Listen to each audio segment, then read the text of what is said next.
Hello everybody. Today I told about nanorobot.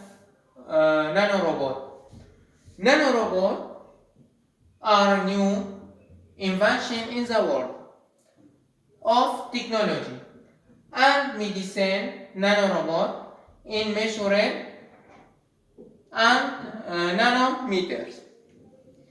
In the future, nanorobot will help people a lot in medicine. In this picture, I told about using nanorobot.